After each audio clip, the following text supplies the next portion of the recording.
Hello, good afternoon. My name is Jelena Pizzolato, and I wish you a very warm welcome to the second episode of Sustainable After Interview series brought to you by Loomish, a Swiss investment management firm. In these weekly panel discussions, our goal is to explore the ways in which the COVID-19 crisis could actually serve as a catalyst of change for fashion.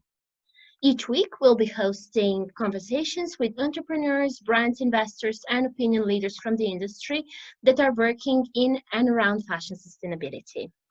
Today, I'm very happy to present to you three remarkable women that are working on fashion innovation and combining it with sustainability. So let me introduce to you Muchaneta Kapfunde, the founder and editor-in-chief of Fashion Nerd, one of my personal favorite digital magazines that focuses on fashion innovation, fashion sustainability, and wearables as well. So loads of good content there regularly. So it's very great. It's great to have you with us, Muchaneta. Can you tell us a little bit more about what you do and how that connects to sustainability? Of course. Well, I started fashion about 5 years ago, and my whole entire goal was to kind of translate technology in a fashion voice, because I felt at that moment in time, a lot of the tech blogs that were out there were talking about technology in a way that the fashion industry couldn't quite value the role that technology can play. So my whole thing was, how can I communicate this? And with regards to sustainability, I like showing brands how they can use technology to be sustainable. There's various ways to do so.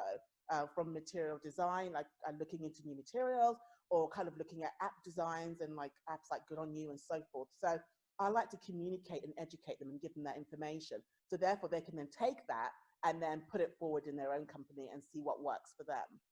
Because when it comes to the word sustainability, I always feel like everyone has their own kind of version of what it means to be sustainable. So I kind of like to keep it with the tools to try and be sustainable, and then they can kind of take that and go with it. And that's kind of my goal at the moment. Very nice. We're going to talk a little bit more about that later on, and it's a very good opening of this discussion, I'd say. So moving on, our another person with us today is Kresse Wesling. She is sorry, I'm still struggling with technology. So Kresse is an environmental entrepreneur. She's a young global leader. She also has a background in venture capital, so a lot of experience, I would say, and a very, very interesting company that she co-founded some years ago. So what they do at Elvis and Kresse, they turn industrial waste into some beautiful lifestyle products, and also they donate 50% of profits to charity. So we're very pleased to have you with us, Kresse, and can you tell us a little bit more about what you do? Sure. I think, we started 15 years ago when I think upcycling wasn't a term, and and certainly sustainability and luxury, these were not terms that were often used in the same sentence. So we went from being complete crazy Looney Tunes to being actually relatively mainstream, and that's been very interesting for us, because it meant that we now have permission to go out and be crazy again and innovate around the fringes. We are a certified social enterprise. We're one of the founding B Corps in the UK. So we're part of a wider business movement that seeks to completely undermine the concept that the shareholder should be king, and that actually you have to value the environment and its people at least the same level that you value your shareholders. So effectively, we're not just trying to redefine luxury, but we're trying to restructure capitalism as well. Oh, it's not a mean task. Yeah. We're busy. Well, lots of work definitely to be done, and the last but not the least, Renana Krebs, who is joining us from Germany. So she's the co-founder and CEO of Algalife. She's also textile and fashion researcher. And after her studies at Esmond, where she studied exactly fashion sustainability, Renana founded Algalife, and it's a very interesting story. Basically, we started everything in Israel, in the center of Israel, founded with my father, the Dr. Krebs, and myself. And we're basically, I mean, we in Algalife, we want people to rethink of what a good fabric is, of what a good material is. Basically, we want people to ask questions what they are wearing and how we interact with our environment. And therefore, in Algalife, we are unlocking the power of nature. And our innovation, algae-based innovation, is basically turning the algae into both biofiber and healthily friendly dye stuff in a zero waste. So we have from one raw material, we have two different kind of product. And in the end of the day, we're actually changing and shifting all the negative problems in the fashion industry into a positive influence to our planet and to our surrounding, but also also to our skin and body in the end of the day, because we're leveraging the benefits of the algae to the human being. Very, very interesting, and I think a very, very nice mix of speakers today. So just opening up our discussion. So we are all kind of reporting in from a lockdown in different countries, and like the last time we were in touch, everything was normal with the economy. 2 months later, we see the fashion industry being affected really in an unprecedented way. So we have seen massive store closures across the globe. We have seen customers that are not interested in needing more and buying more. We feel it probably ourselves as well as individuals. So how do you see the situation from where you sit in the industry at the moment, and how has it affected your business plans for this year? Yeah, so I mean, I can just say that to be like, I would say definitely there is a change. Definitely, I mean, the whole world is a part of something which is bigger than us, bigger than our companies, bigger than our lives. So and from one hand, we are basically coming together with the situation together, but also to be a creative mind is always about evolution of life, evolution of things and issues that happening along the way. And therefore, for us, Algalife always, I mean, always the goal is to be a part of and to make good for our planet and to the human beings. So this is also for us was in a way try to bring the benefits of the situation to really try and to assist the companies to be better in their own ways. For example, if to be supportive and to develop new technical of dye stuff to be more, I would say, anti-irritating and to be more on the healthcare and the wellness issues, and also to be a part of mask development and to see what is the future of clothing going to be look like, and to be a part of thinking and stormbraining to really see how this fashion is going to look like in the future. I mean, of course, we also see that companies are actually closing at the moment, literally. So, of course, some of the pilots have been delayed, but also on the other hand, we have new pilots that already started. So it's always, you know, to be a part of life and to try to navigate it in the best way of Algalife, and of course, to be a part to support everyone else at the same time. I mean, in my kind of thoughts on this is the fact that when I first started in 2020, I was really targeting, wanting to educate people, wanting to kind of bring forward, you know, what these ladies do, bring that to the forefront so everyone can understand that it is possible and you can do it. But now what I found in terms of change is that people are now seeking out that information, wanting to know more. And before I felt like I was dragging people, kicking and screaming into what should be the future. When now they actually are seeking more information. How can we build more kind of innovation? How can we look at bringing our factories closer to home? How is this possible? How can we use technology? What is available right now? You know, where should we invest? So I've kind of like, I took 6 weeks off myself to reset as well, because I wanted to kind of figure out what direction should I go now. And I do feel like this situation that's occurred that wasn't seen as something that's going to happen has forced the industry to press the reset button, has forced us all to kind of really think about which direction should we all be heading with our companies. You know, do I need to close my company and start a new one that's a bit more fitting with this new world that's going to appear? So I think that, you know, it's been in a way positive, even though it has had quite a negative impact on businesses and people in general.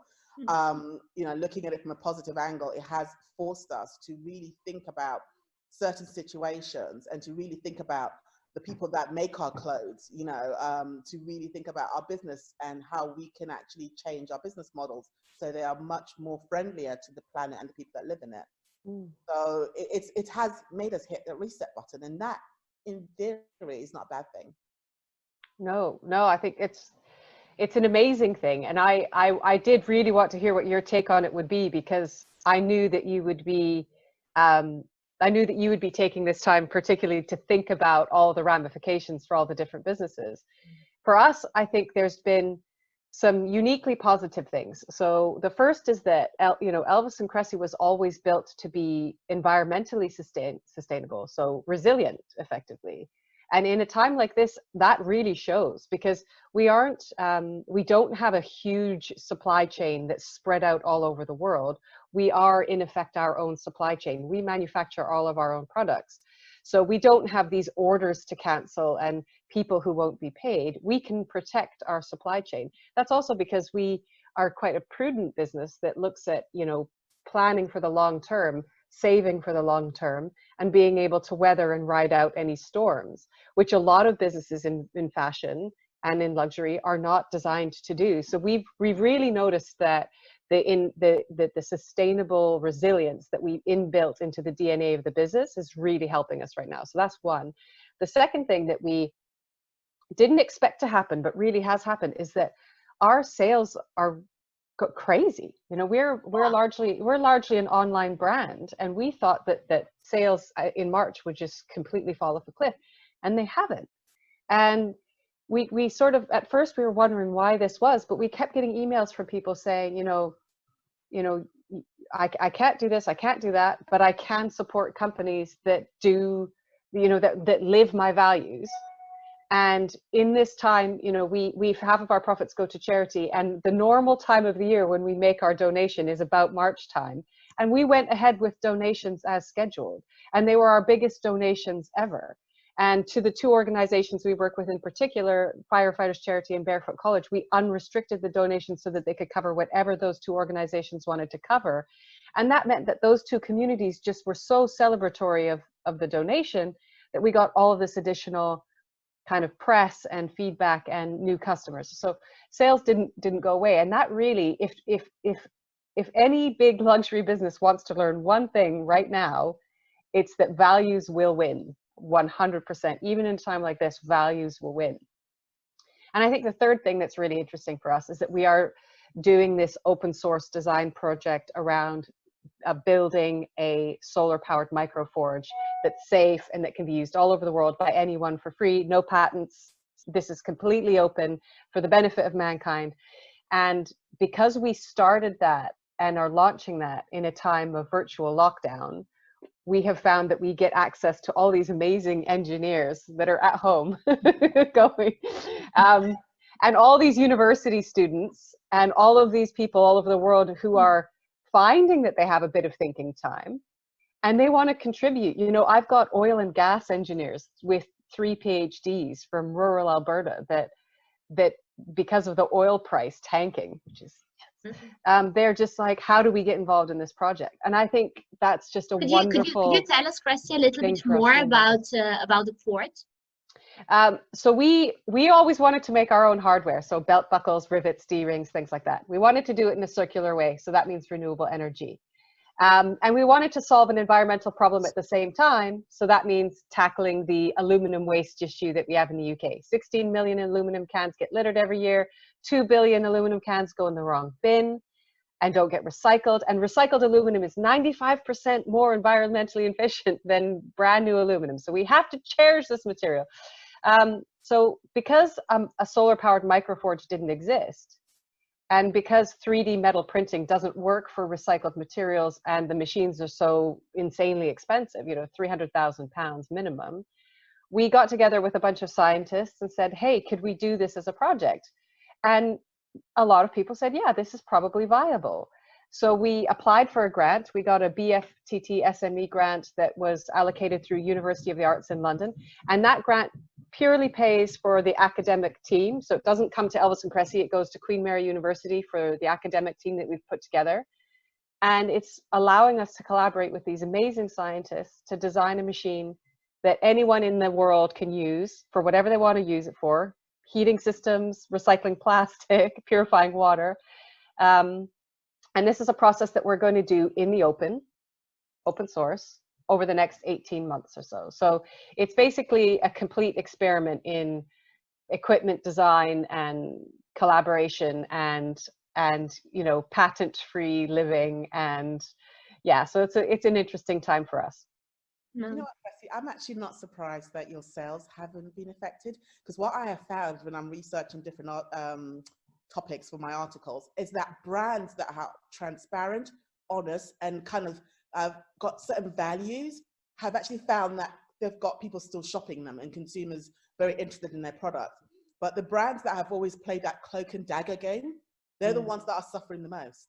They're the ones that consumers want to find out more information about, like, why aren't you paying your workers, your garment? Why are you not doing this and why are you not doing that? These are the brands that are suffering because they were never able to kind of have that transparency as part of their DNA. It wasn't something that they were open to, I guess you could say.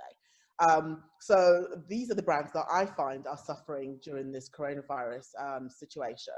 And the ones that are sustainable from the start, were always open, very honest, and out there, they're the ones that are finally finding that they're not really, you know, on the way to the scrap heap. You could say, you know, they kind of really, some of them are not exactly making a lot of profit, but they're not suffering so bad that they need to close down business. And I think it's down to the consumer. You know, the consumer has changed. We are asking questions. We are wielding that kind of that sword of wanting to know what's going on. And we are using our power, and we're using the power of social media to communicate kind of our distaste of certain brands and what they're up to. And it's because of that that Primark ended up paying the money they owed. They didn't pay all of it, but they paid, you know, enough.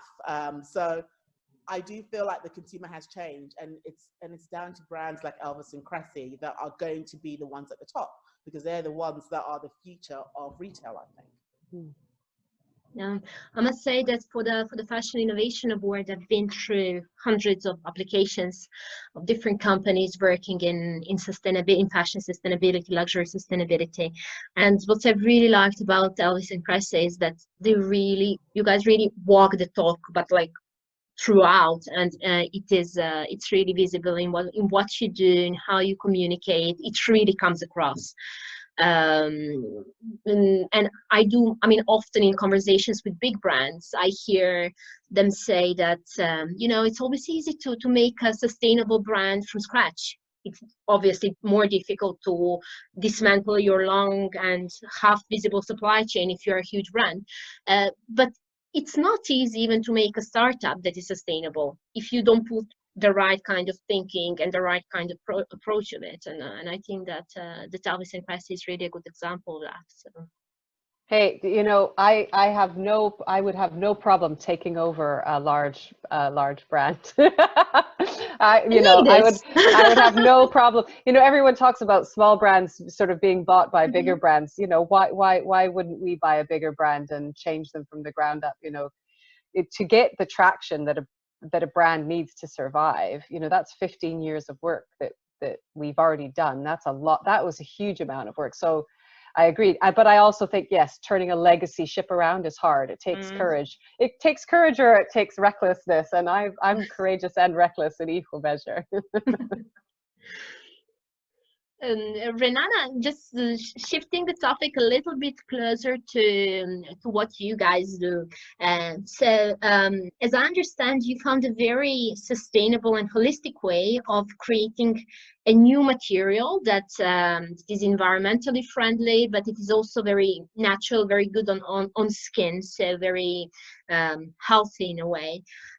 So let's speak a little bit more about alternative materials in the industry. So what role could they play for big brands, and to get them to be more sustainable, and what are the hurdles on that road as well?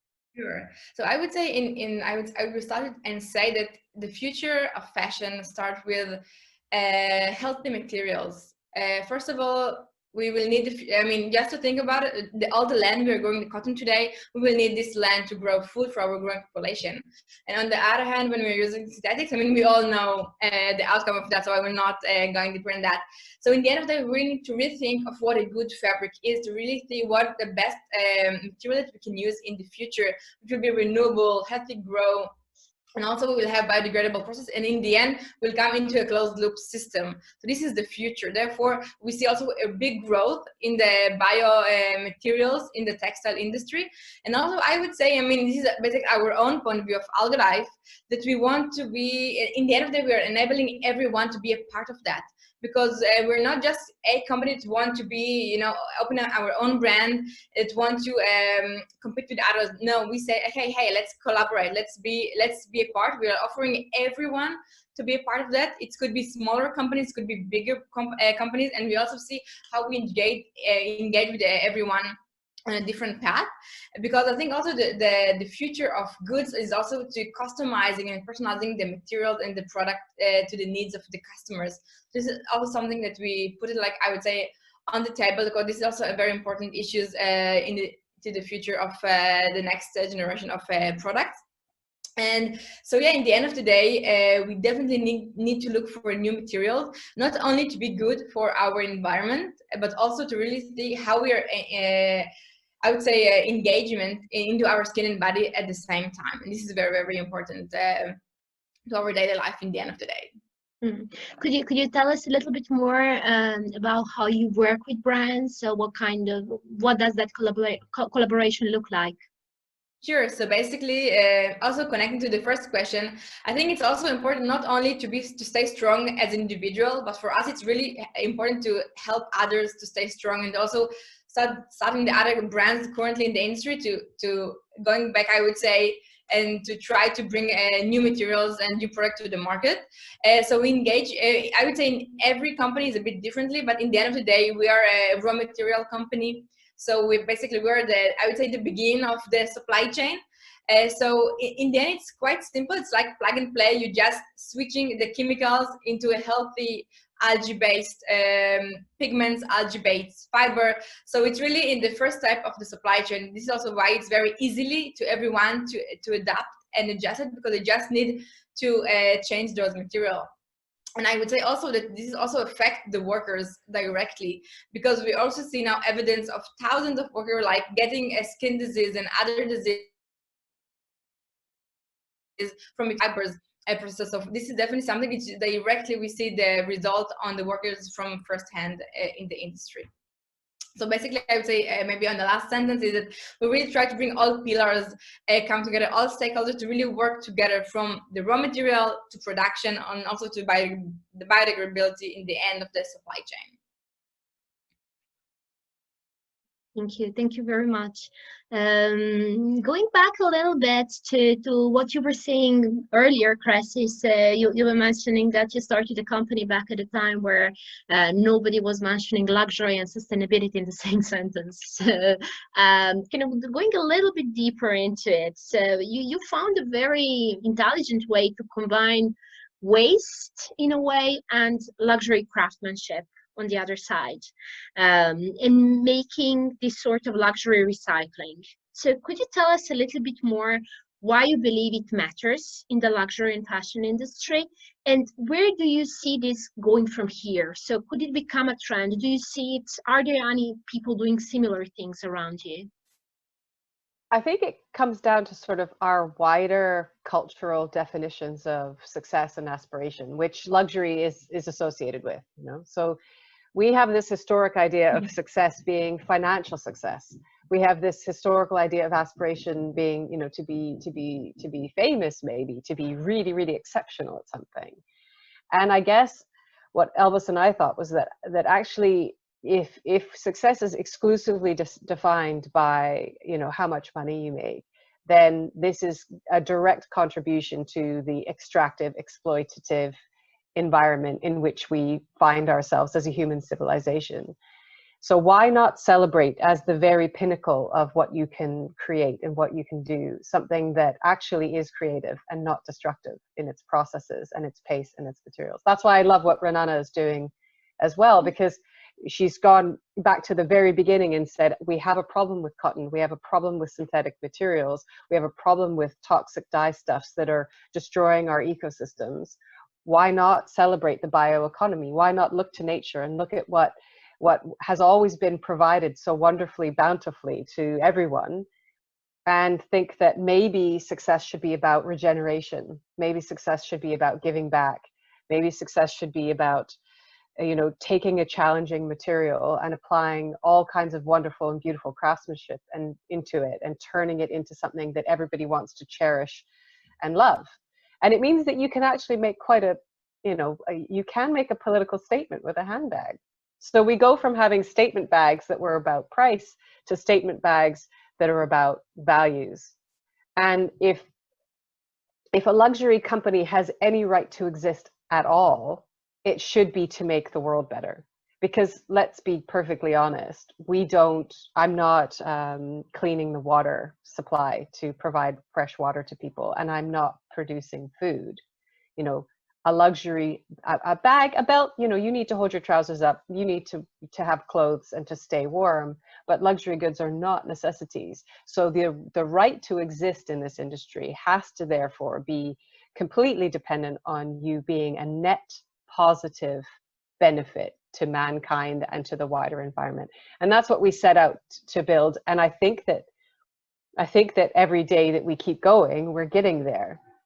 And that's the journey that all companies have to be on. Some of us are much further down the road than others.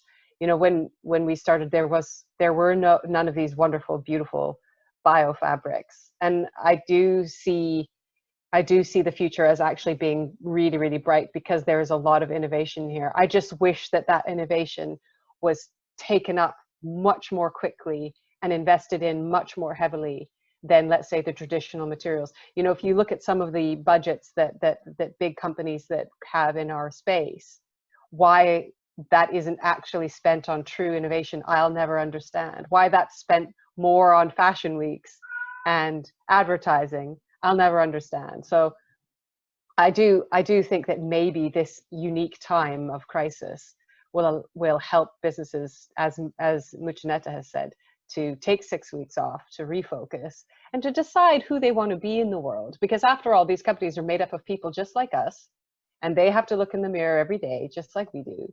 And I think they want to sleep better at night. And, you know, I find it quite easy to sleep because we know that we're doing our best.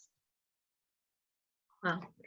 Yeah, that is really optimistic, and I really like your attitude towards it. Muchaneta, do you have the same kind of outlook to what is going on at the moment? I do. I mean, I was listening to what Kresse was saying, and I love the fact that she said, you know, that luxury is not something that we need; it's what we want. So if you're a luxury brand and you're able to do something that is good for the planet and for the people, then why shouldn't you?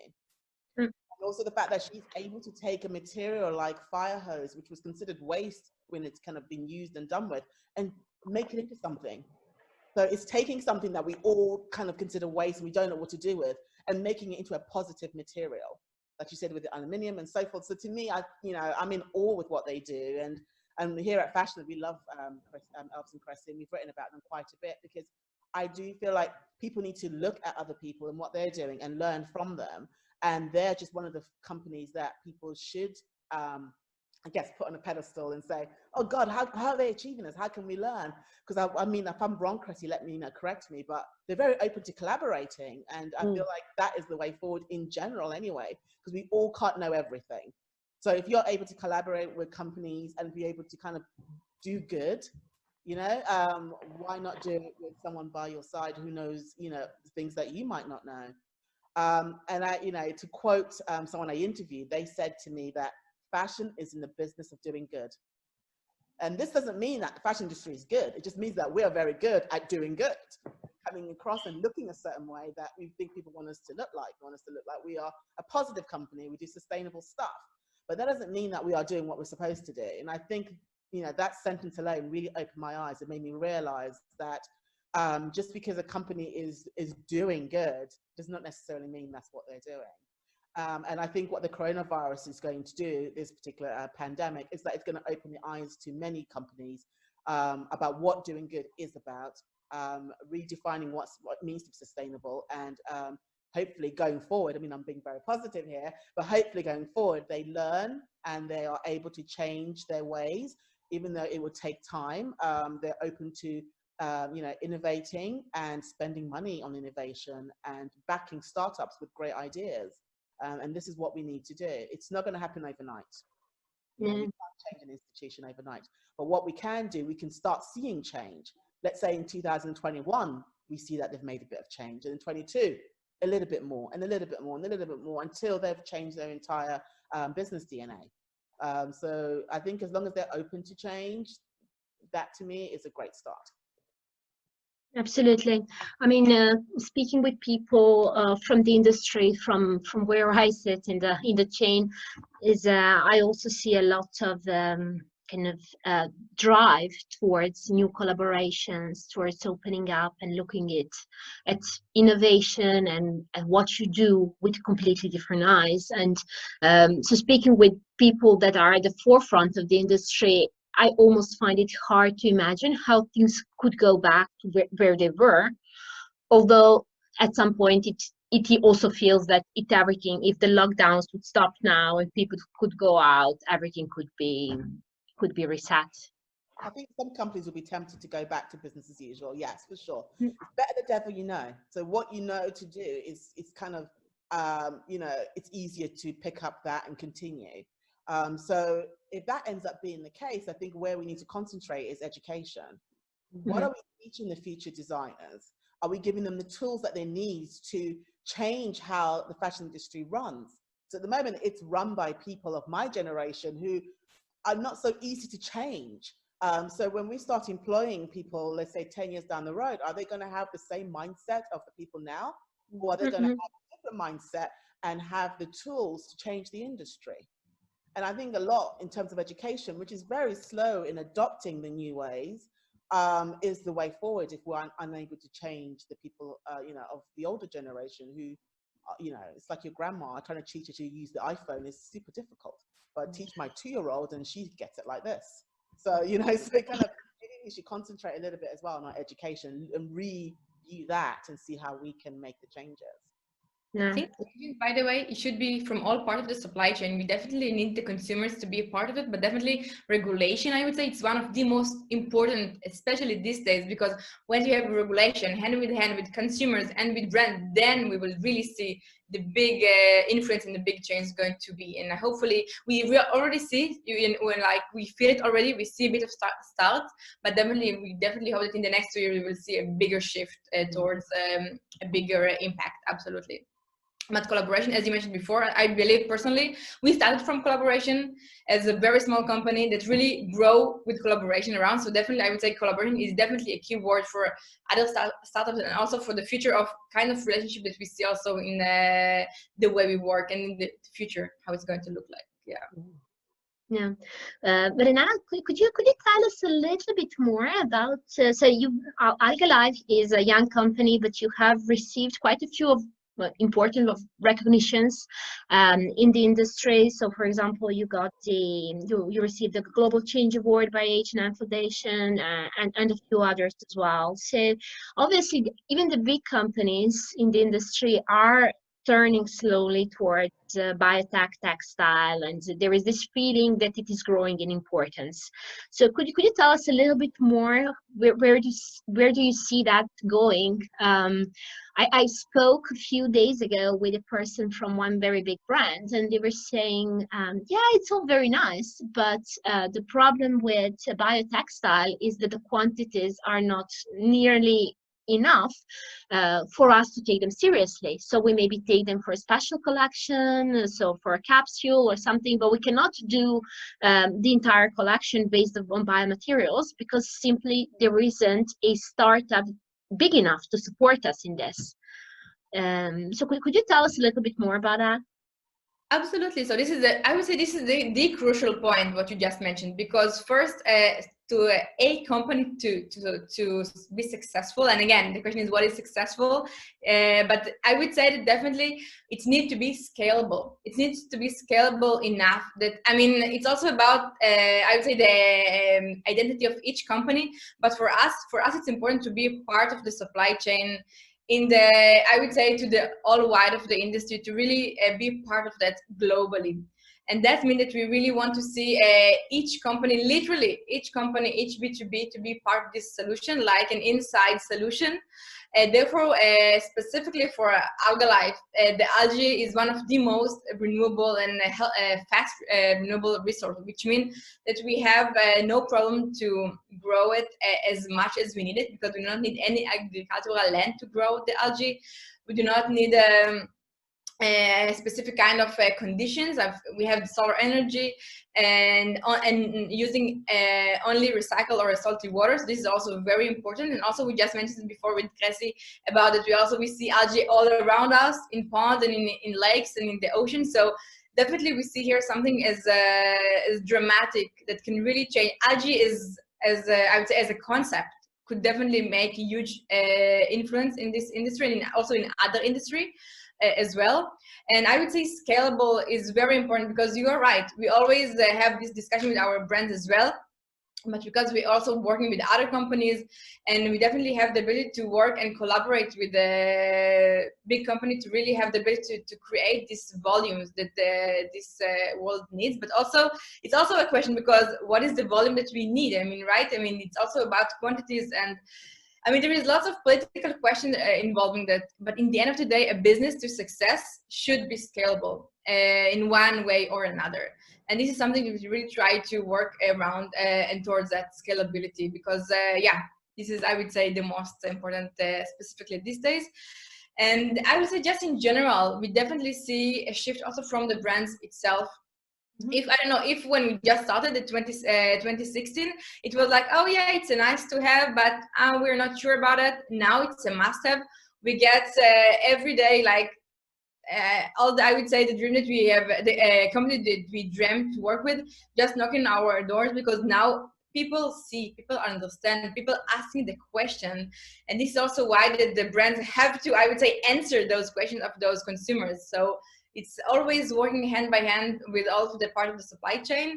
And yeah, I mean, personally, I'm very optimistic of what the future is going to look like. And yeah, I would say that in the end of the day, we need to work together, because it's not enough from the brand to say, okay, let's give me this material. That we need to work together. It's not enough to say, okay, we just want to have 20 tons of this material. We definitely always need to work together with the brand in order to really bring the perfect solution out there. Yeah, I think it is scalable, because if you look at the sports industry, it's a really good example. They work a lot with people who come up with new materials that will help, you know, a sportswoman or a man be able to run faster, or be able to, you know, be good at what they do. So what they do, they take the idea and they invest in it, and they, you know, research and develop it. And that's what's missing from the fashion industry. You know, if someone comes up with a great idea, how can we support that idea so we can actually make it scalable? And these are the questions that I think the industry needs to be answering. Because if you look at other industry, okay, if we put sports aside, if you look at even at the military, you know, it's all about taking an idea and try and make it scalable. But if the industry is not open to taking that idea and making it bigger, then it kind of stops at a certain, kind of hits a ceiling, I guess you could say, where you can go no further. And that, I think that personally is the problem. You guys are both right. The fashion has been notoriously bad at downstream investment.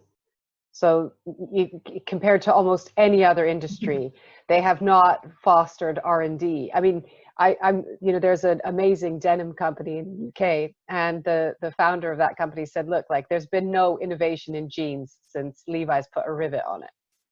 And he's right. You know, we celebrate traditional forms of denim milling. They're still reliant on cotton. And we're celebrating this old way of doing things that's not necessarily great for the environment, when there are many new ways of doing something.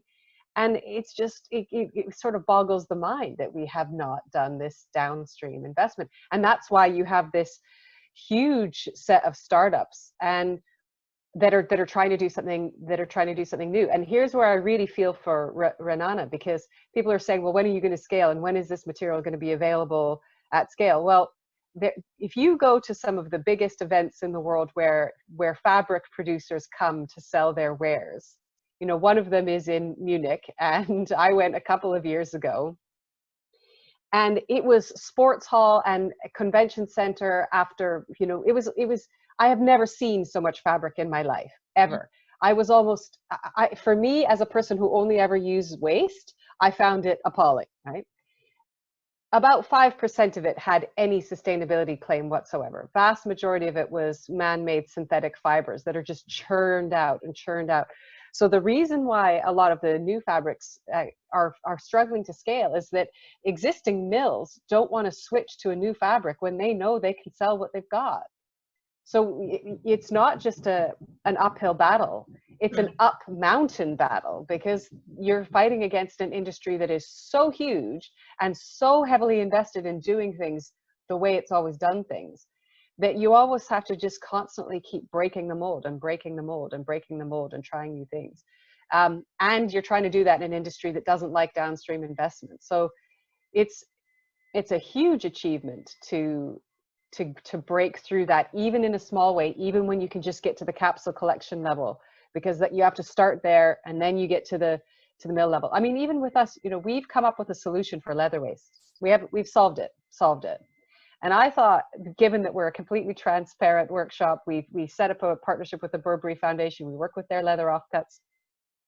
I thought what would happen was that immediately, because we were being so open about how we were doing this, that everyone in the world would just turn to us and say, great, share your solution with us and we're away. And that hasn't happened. And I don't understand why, because, you know, we've got a solution, we've publicized the solution. We can take a ton of leather waste that's got a negative value and we can turn it into 100,000 pounds of revenue. You know what it is? Yeah. Is it a little bit also about the mentality of the industry? Because I, before joining the fashion industry, and I've worked for quite a few years for Muchaneta before joining Loomish. And prior to that, I was in finance, and it was a much more collaborative environment, I must say. And it was only when I joined fashion that like, people really need, I mean, I had constantly this feeling that people need to get over themselves somehow. And I see it across the supply chain, even, as if, I don't know. It is a very structured class, hierarchical setup. And you've got the heads of companies that don't meet with the young people in the business. They don't meet with the young, innovative potential. They sort of change, I would say. Yeah. I mean, it's so true what you said, but I mean, personally, I really feel now that there is change. I mean, we see the brands coming and looking and searching. We still need to ask the question, I mean, why they're looking for those solutions, but also, I mean, we need to see, I mean, we definitely see the change coming. I mean, this is definitely, and also from our point of view, I mean, we see the change that's coming in the food industry, right? We saw the change in the food industry, in the architectural industry, in the agricultural industries. So we see changes in all around other industries. So definitely, the time for the fashion is definitely a bit too late, but it is now. So definitely, we're really on an era that we see all the changes coming through, and I really hope to see that will go hand by hand. But I really hope that this COVID-19 will be, I would say, a catalyst for a change to really start something new and honest and traceable. So yeah.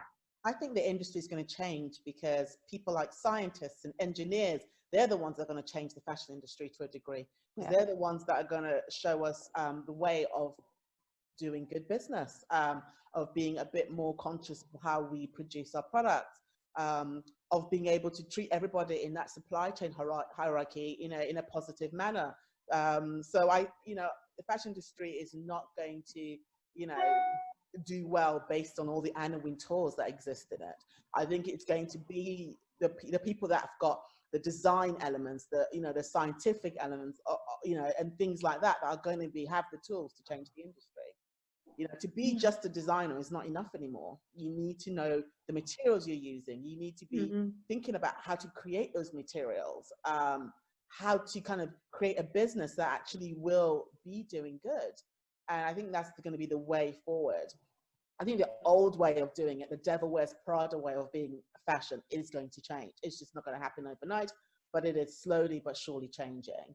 I mean, the Met Gala, for example, I don't know if you guys have heard, they are kind of encouraging people to make their own kind of gowns and so forth. I mean, yeah, you could say it's a publicity stunt, but you know, but it brings forward the need for people to be able to learn new skills, to be able to find ways of making their old dress something new because they've changed a little something here and added a little pleat there.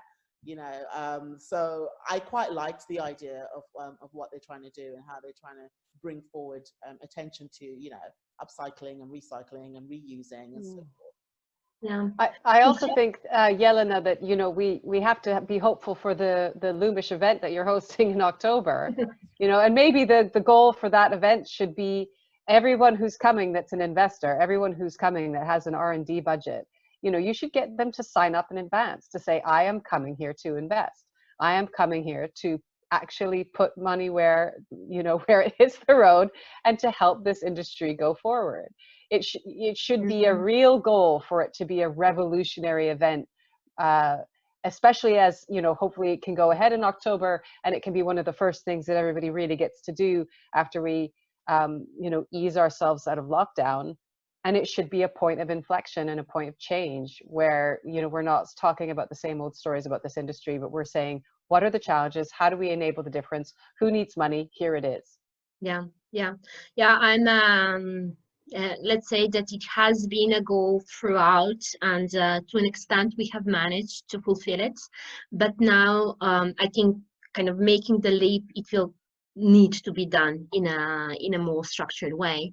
Let's say like last year when we did the Fashion Innovation Award, so we had the winners on one side, and then we had the real winners, so people that went out of the room with investments and with clients and so on. And what I really like about our jury, and I've been having kind of quite a good relationship with most of those individuals for a few years now, is that they are people that are really trying to make a change within their organizations. And they are people with budgets and so on, and that's why I'm very keen on bringing them and making them work with startups. And what I really liked, like one of the outcomes of the, like when they did the voting, and I got approached by quite a few of them, and they told me that they would obviously really like to take part in the award and so on, but that they would really like to do a focus on material. So there were quite a few brands that asked me, like, could we look at all these wonderful material startups and see what we could do with them for the autumn winter. Obviously, all this now has been wiped out or postponed, let's say. But as Renana was saying, I also perceive from brand side quite a lot of kind of a change of the approach in respect of the previous years. On the investor side, obviously there are investors that are already using the Sustainable Development Goals frameworks, and that are very close to supporting impact in a way. There are others obviously that are looking at exits, returns, turnovers, and let's say the more traditional parameters. What I'm trying to do also in this period is to onboard more of the impact investors that could really support the startups. Amazing. Yeah. I would actually like to. I'm very glad actually that Muchaneta is with us today, because I can ask her the hardest question for the fashion industry that nobody wants to answer. So Muchaneta, I've been following your work for quite a while, and I really like what you do, and you have had the opportunity to interview so many great people that are trying to innovate the industry. And I think that you also, being that you're a journalist, you also have this luxury of being able to say actually what you think without needing the corporate approval or the headquarters signing things off. So I'd like to talk a little bit more about the supply chain and the situation in the supply chain in the fashion industry at the moment. So a few months ago, as the fashion retail abruptly stopped, so big brands started canceling orders. Some of them were not paying the suppliers overseas. So the garment workers' conditions that were difficult already have worsened. So how important, in your view, is the way the big brands are managing their supply chains? How important is it in this situation? And what implications, both positive or negative, can it bring for the future of the industry? So before you were saying something about maybe bringing the supply chain closer, controlling it better, and so on. So there are bad sides, there are good sides. So what's your take on it? Well, my take is, I feel like if fashion brands were a bit more transparent about their reasons for not paying or the reasons for paying or whatever, it's being a bit more honest, then consumers and industry people might be a bit more, I guess, softer in their approach with them. But a lot of them have just said, we're not going to pay.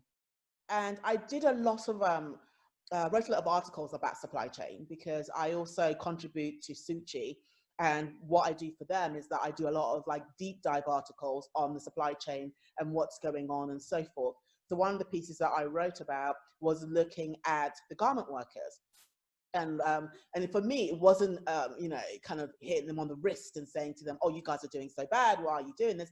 I wanted to kind of really investigate, really look into it and see, you know, there are some brands out there, you know, do they have the money? Can they afford it? You know, what about the garment workers? What's going on with them? Is there a way we can figure out how to pay them and so forth? So what I found is that a lot of the big companies, you know, they are just kind of like, woe me type of attitude. And they can actually pay, because Primark in the end did pay. And I think a lot of that came from pressure from consumers, social media, really pushing them to actually dig deep in their pockets and pay what they owe. Because not doing so will close down the factories and end up being a situation where once this is all over, you know, who are we going to turn to continue doing business with when they've closed down because they can't afford to keep their factory going? And then the workers that work there are not also being paid, and they're already from a country that is kind of has not much money in the first place to kind of help them socially. So, you know, I think I read someone said to me was like, listen, it's going to be like a chain reaction. You know, they don't pay the factories. The factory doesn't pay the worker. The workers end up going back to their village with no money and can't feed their family. You know, it'll be a start of a disease, and then they'll get unwell and they can't afford to get the medicine. And then, you know, it'll just end up being much worse than it used to be. So it'll become less about the coronavirus, and it will create a situation that could have easily been avoided had the companies paid. So I love the fact that I'm seeing a lot of influencers using their social media as a platform to really push for these brands to pay.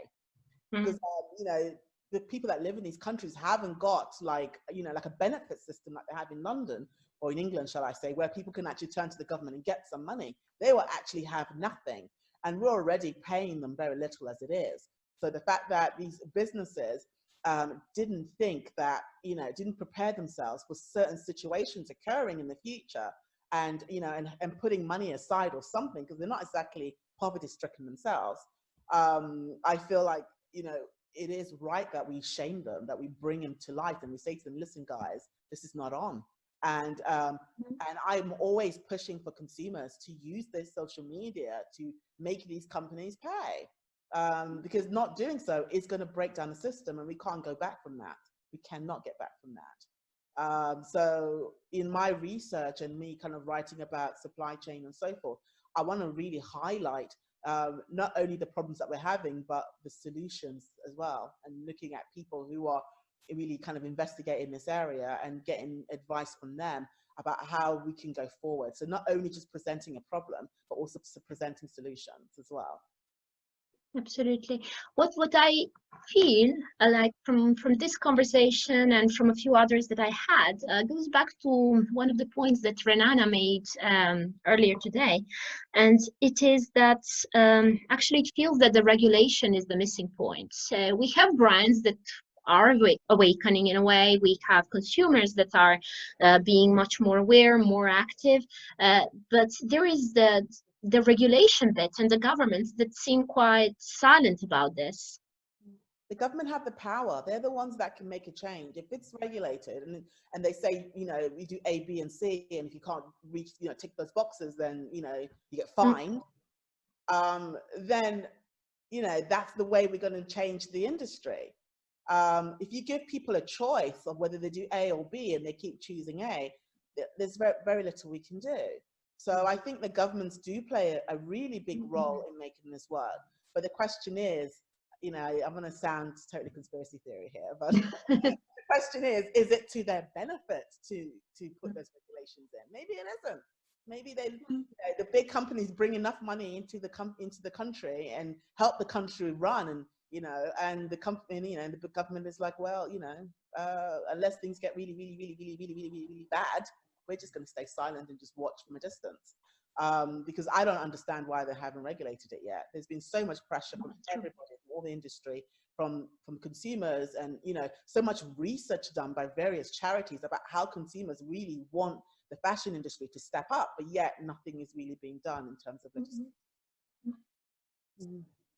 Yeah, yeah. We had in one of our previous interviews, one speaker was mentioning the point that a very valuable point. I'd say that at least governments would step in with one very simple thing, which is controlling the sales period this summer, because as the lockdowns release, there is a possibility that shops would go into deep discount, and the deeper the discounts go, there's less margin, and there is as a consequence less money for the suppliers and all the people that are working in the production facilities. So he was saying really the government should step in and stop this, but then, as you were saying, without sounding as a conspiracy theorist, it is the local people that are voting for them, and most likely they are looking at their benefits, and they want to give them a shopping spree relief rather than thinking of people in the third world countries, unfortunately. I think that's the biggest problem, is that they sort of, there's this feeling that you can kick this can down the road, and that the pollution is fine if the pollution happens somewhere else, and exploitation is fine, as provided it's not the citizens of our country that are being exploited. But the crazy thing for me is that we have very strict modern slavery laws in the UK. And when you don't pay your supply chain, how do you think that factory is going to pay its workers? Well, it can't. And that effectively, if you take this through to its logical conclusion, that means that you're basically enforcing modern slavery to exist, because people have done the work, they've completed the orders, and now they're not going to be paid for it. So, you know, you have to really, there's no reason why the government couldn't seize all of these goods and say, you know what, you're only allowed to sell them if you pay your suppliers. That should be the rule. So we do have laws about pollution.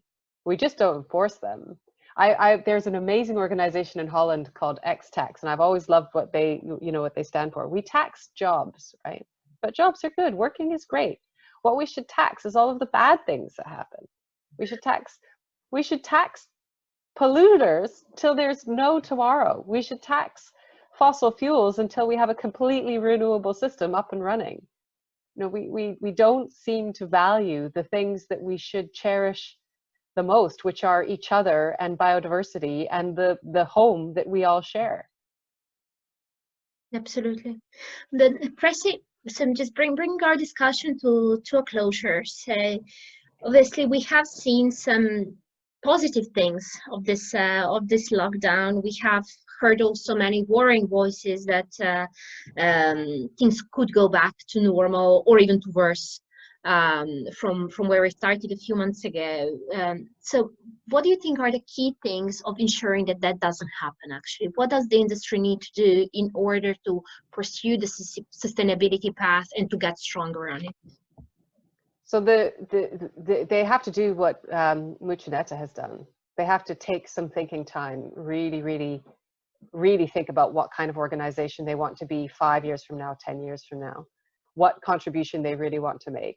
And then it's going to be, you know, I'm sorry to say, it's actually going to be very, very complicated from there on in, because if you have a huge organization, you're going to have to realign every single element behind that new mission and that new goal. There are some companies that are already on that journey, and they're just going to have to fast forward that. And it's going to take some very brave discussions with shareholders, particularly for those companies that are publicly listed.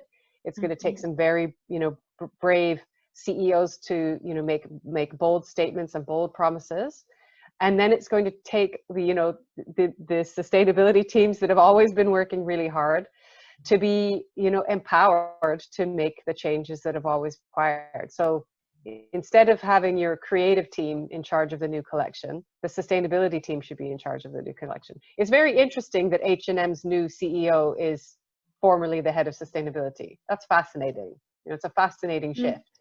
And let's see what that delivers in 5 years' time. Because the change, even if people have this, take this wonderful moment to think and to reassess, we're not going to see the change immediately, but we could certainly see it over a 3 to 5 year period. We absolutely could, but it's going to take some real courage and some very frank discussions and some, as Renana was saying, some mass collaboration. You know, it's going to take all of those things. And, you know, I think the cool thing about the startup community is that I know that Renana would be up for this kind of thing. We would be up for this kind of thing. We know what to do. We know how to do it. We're ready, willing, and able to help you out. So step up. We're right here. We're waiting. We're at the end of a Zoom call. Yeah, that's a great message actually to end. Renana, from your side, what do you think are the key elements of not going back to worse?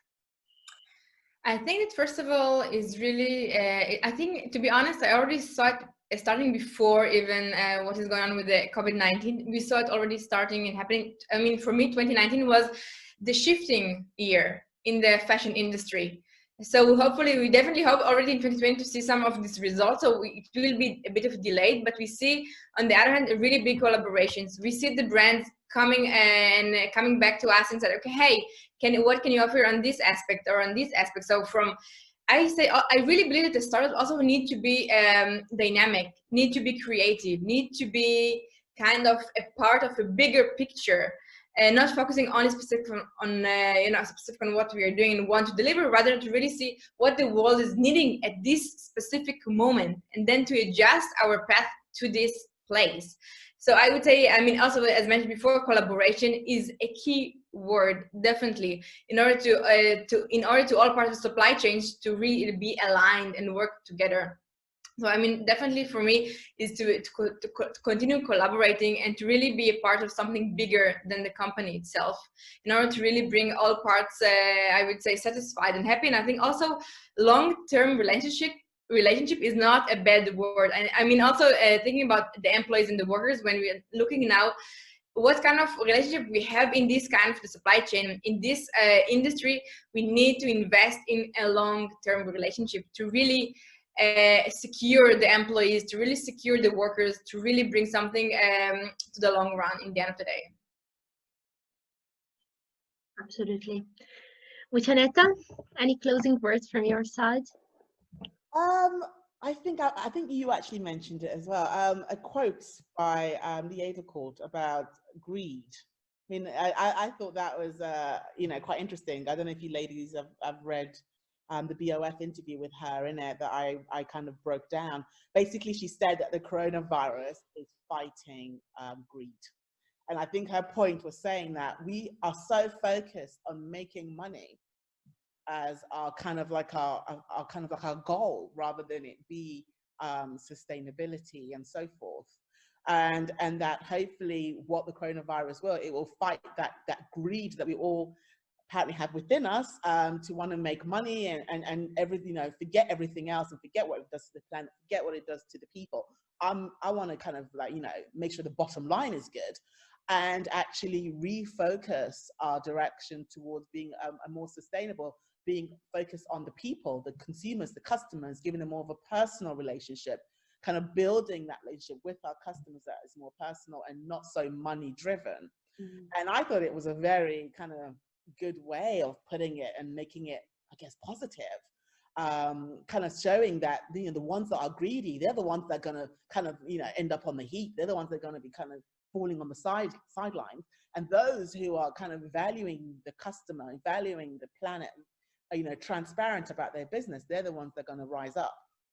And I like this idea, and I like this world that she spoke of, because if we're able and capable of being able to get there, then then maybe the future of our children will be one of positivity, not one of fear.